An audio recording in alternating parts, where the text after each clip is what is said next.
दो कलाकार। पाठ प्रवेश। कलाकार केवल वह नहीं होता जो तूलिका से कागज पर रेखाएं खींचकर किसी चित्र या आकृति को गढ़े। वह प्रत्येक व्यक्ति जो किसी के जीवन को अपनी सेवा, सहायता, सहृदयता की तूलिका से एक नई दिशा दे, वह भी कलाकार ही है, एक जीवंत कलाकार। यह कहानी ऐसे ही दो कलाकारों का चित्रण कर रही है। ए रोनी, उठ! चादर खींचकर चित्रा ने सोती हुई अरुणा को झकझोरकर उठा दिया। अरे क्या है? आंखें मलते हुए तनिक खिजलाहट भरे स्वर में अरुणा ने पूछा। चित्रा उसका हाथ पकड़कर खींचती हुई ले गई और अपने नए बनाए हुए चित्र के सामने ले जाकर खड़ा करके बोली, देख, मेरा चित्र पूरा हो गया। ओह, तो इसे दिखाने के लिए तूने मेरी नींद खराब कर दी। अरे जरा इस चित्र को तो देख, न पा गई पहला इनाम तो नाम बदल देना। चित्र को चारों ओर से घुमाते हुए अरुणा बोली, किधर से देखूं यह तो बता दे। 1000 बार तुझसे कहा कि जिसका चित्र बनाए उसका नाम लिख दिया कर, जिससे गलतफहमी न हुआ करे, वरना तू बनाए हाथी और हम समझे उल्लू। फिर तस्वीर पर आंखें गड़ाते हुए बोली, किसी भी तरह नहीं समझ पा रही हूँ कि 84 लाख योनियों में से आखिर यह किस जीव की तस्वीर है। तो आपको यह कोई जीव नजर आ रहा है? जरा अच्छी तरह देख और समझने की कोशिश कर। अरे यह क्या? इसमें तो सड़क, आदमी, ट्राम, बस, मोटर, मकान सब एक दूसरे पर चढ़ रहे हैं, मानो सब खिचड़ी पकाकर रखती हो। क्या घनचक्कर बनाया है? जरा सोच कर बता कि यह किसका प्रतीक है। तेरी बेवकूफी का। आई है बड़ी प्रतीक वाली। अरे जनाब, यह चित्र आज की दुनिया में कंफ्यूजन का प्रतीक है, समझी? मुझे तो तेरे दिमाग के कंफ्यूजन का प्रतीक नजर आ रहा है। बिना मतलब जिंदगी खराब कर रही है।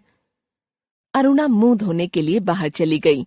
लौटी तो देखा 3-4 बच्चे उसके कमरे के दरवाजे पर खड़े उसकी प्रतीक्षा कर रहे हैं। वह आते ही बोली, आ गए बच्चों, चलो मैं अभी आई। ये क्या बंदर पाल रखे हैं तूने? फिर जरा हंसकर चित्रा बोली, एक दिन तेरी पाठशाला का चित्र बनाना होगा। लोगों को दिखाया करेंगे कि हमारी एक मित्र साहिबा थी जो बस्ती के बच्चों को पढ़ा पढ़ा कर ही अपने को भारी पंडिताइन और समाज सेविका समझती थी। 4 बजते ही कॉलेज से सारी लड़कियां लौट आईं, पर अरुणा नहीं लौटी। चित्रा चाय के लिए उसकी प्रतीक्षा कर रही थी। पता नहीं कहाँ कहाँ भटक जाती है, बस इसके पीछे बैठे रहो। अरे क्या बड़बड़ कर रही है? ले मैं आ गई, चल बना चाय, मिलकर ही पियेंगे। चाय पीते पीते चित्रा बोली, आज पिताजी का पत्र आया है। लिखा है जैसे ही यहाँ कोर्स समाप्त हो जाए मैं विदेश जा सकती हूँ। मैं तो जानती थी पिताजी कभी मना नहीं करेंगे। हाँ भाई, धनी पिता की इकलौती बिटिया जो ठहरी, तेरी इच्छा कभी टाली जा सकती है? पर सच कहती हूँ, मुझे तो सारी कला इतनी निरर्थक लगती है, इतनी बेमतलब लगती है कि बता नहीं सकती। किस काम की ऐसी कला जो इंसान को इंसान न रहने दे? अरुणा आवेश से बोली, तो तू मुझे इंसान नहीं समझती क्यों? तुझे दुनिया से कोई मतलब नहीं, दूसरों से कोई मतलब नहीं, बस 24 घंटे अपने रंग और तूलियों में डूबी रहती है। दुनिया में कितनी बड़ी घटना घट जाए, पर यदि उसमें तेरे चित्र के लिए आइडिया नहीं, तो तेरे लिए वह घटना कोई महत्व नहीं रखती। हर घड़ी, हर जगह, हर चीज में तू अपने चित्रों के लिए मॉडल खोजा करती है। कागज पर इन निर्जीव चित्रों को बनाने के बजाय 2-4 की जिंदगी क्यों नहीं बना देती? तेरे पास सामर्थ्य है, साधन है। वह काम तो तेरे लिए छोड़ दिया है। मैं चली जाऊंगी तो जल्दी से सारी दुनिया का कल्याण करने के लिए झंडा लेकर निकल पड़ना। यह कहते हुए चित्रा हंस पड़ी। 3 दिनों से मूसलाधार वर्षा हो रही थी। रोज अखबारों में बाढ़ की खबरें आती थीं। बाढ़ पीड़ितों की दशा बिगड़ती जा रही थी और वर्षा थी कि थमने का नाम नहीं लेती थी। अरुणा सारा दिन चंदा इकट्ठा करने में व्यस्त रहती। आज शाम को स्वयं सेवकों का एक दल जा रहा है। प्रिंसिपल से अनुमति ले ली है, मैं भी उनके साथ ही जा रही हूँ, अरुणा ने कहा। शाम को अरुणा चली गई। 15 दिन बाद वह लौटी तो उसकी हालत काफी खस्ता हो रही थी। सूरत ऐसी निकल आई थी मानो 6 महीने से बीमार हो। अरुणा नहा धोकर खा पीकर लेटने लगी, तभी उसकी नजर चित्रा के नए चित्रों की ओर गई। 3 चित्र बने रखे थे, तीनों बाढ़ के चित्र थे। जो दृश्य वह अपनी आंखों से देखकर आ रही थी, वैसे ही दृश्य यहाँ भी अंकित थे। शाम को चित्रा लौटी तो अरुणा को देखकर बड़ी प्रसन्न हुई। क्यों चित्रा, तेरा जाने का कार्यक्रम तय हो गया? हाँ, अगले बुधवार को मैं घर जाऊंगी और बस 1 सप्ताह बाद हिंदुस्तान की सीमा के बाहर पहुंच जाऊंगी। उल्लास उसके स्वर से छलका जा रहा था। सच कह रही है, तू चली जाएगी चित्रा? 6 साल से साथ रहते रहते यह बात तो मैं भूल ही गई थी कि कभी हमको अलग भी होना पड़ेगा। उदासी भरे स्वर में अरुणा ने पूछा। आज चित्रा को जाना था। अरुणा सवेरे से ही उसका सारा सामान ठीक कर रही थी। एक एक करके चित्रा सबसे मिल आई। बस गुरुजी से मिलना रह गया था तो उनका आशीर्वाद लेने चल पड़ी। 3 बज गए थे पर वह लौटी नहीं। 5 बजे की गाड़ी से वह जाने वाली थी।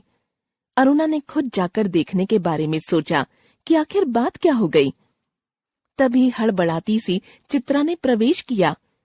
बड़ी देर हो गई ना, अरे क्या करूं, बस कुछ ऐसा हो गया कि रुकना ही पड़ा। आखिर क्या हो गया ऐसा जो रुकना ही पड़ा, सुने तो? 2-3 कंठ एक साथ बोले। गर्ग स्टोर के सामने पेड़ के नीचे अक्सर एक भिखारिन बैठी रहा करती थी ना, लौटी तो देखा कि वह वहीं मरी पड़ी है और उसके दोनों बच्चे उसके सूखे शरीर से चिपककर बुरी तरह रो रहे हैं। जाने क्या था उस सारे दृश्य में कि मैं अपने को रोक नहीं सकी।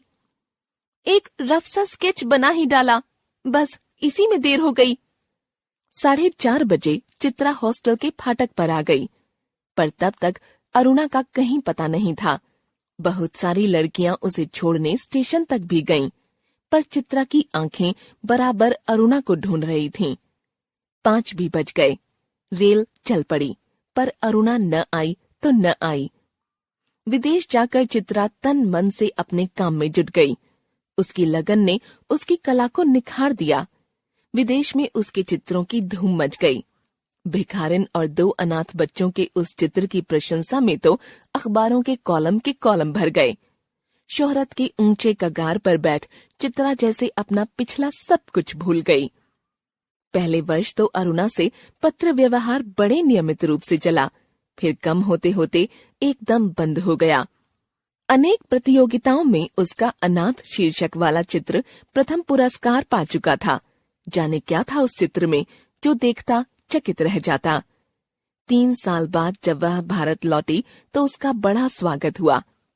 अखबारों में उसकी कला पर, उसके जीवन पर अनेक लेख छपे। पिता अपनी इकलौती बिटिया की इस सफलता पर बहुत प्रसन्न थे।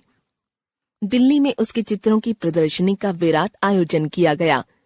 उद्घाटन करने के लिए उसे ही बुलाया गया। उस भीड़ भाड़ में अचानक उसकी भेंट अरुणा से हो गई।